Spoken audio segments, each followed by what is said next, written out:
ক্যাম্পাসে গণধর্ষণের অভিযোগ আর তার প্রতিবাদে কংগ্রেসের লালবাজার অভিযান কর্মসূচি বউবাজারে তাদের এই মিছিলকে আটকে দেয় পুলিশ।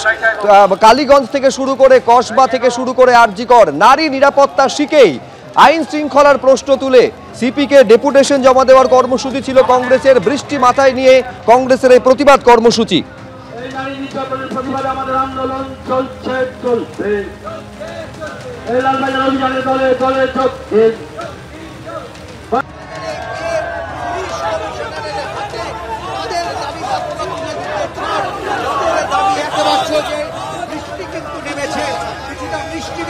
কর্মীরা তারা কিন্তু লালবাজার পর্যন্ত যাবে এবং সেখানে তারা তাদের দাবি, তারা তাদের বক্তব্য সেটা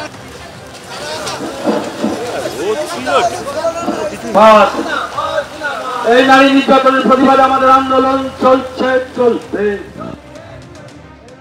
এক বছর হতে চললো, বাবা মার কাছে আমরা গেছিলাম, যাহা সিবিআই আমরা দেখছি তাহাই কলকাতা পুলিশ, কেউ কোনো অ্যাকশন নিচ্ছে না। এটা কি মোদি এবং মমতা বন্দ্যোপাধ্যায় দুজনের ম্যাচ ফিক্সিং? তার কারণ মোদি জানে আমি দুর্বল কেন্দ্রে, আমি দুটো ক্লাচের ওপরে দাঁড়িয়ে আছি, নীতিশ কুমার এবং চন্দ্রবাবু নাইডু, কাল আমার প্রয়োজন হতে পারে। অতএব সিবিআই ইডি যাতে এখানে কাজ না করে। কজন ছিল কংগ্রেসের লালবাজার অভিযান? সব মিলিয়ে মানে 100 সেঞ্চুরি করতে পারেননি। 100 লোক ছিল না, 100 লোক ছিল না, তার থেকে বেশি পুলিশ ছিল।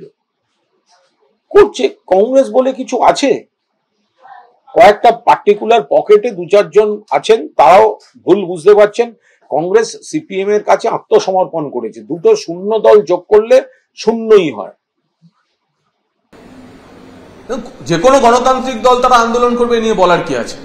আন্দোলন করুন, আমাদের তো দাবি একটাই, দফা এক দাবি এক, মুখ্যমন্ত্রীর পদত্যাগ, পুলিশ মন্ত্রীর পদত্যাগ। কংগ্রেসকে চ্যালেঞ্জ করছি, হিম্মত থাকলে আমাদের এই দাবির সঙ্গে সহমত পোষণ করে, এই যে নৈরাজ্য চলছে, একের পর এক প্রাতিষ্ঠানিক ধর্ষণ হচ্ছে, কংগ্রেস দেখি আমাদের মতো মুখ্যমন্ত্রী পদত্যাগ বা পুলিশ মন্ত্রী পদত্যাগ দাবি করেন।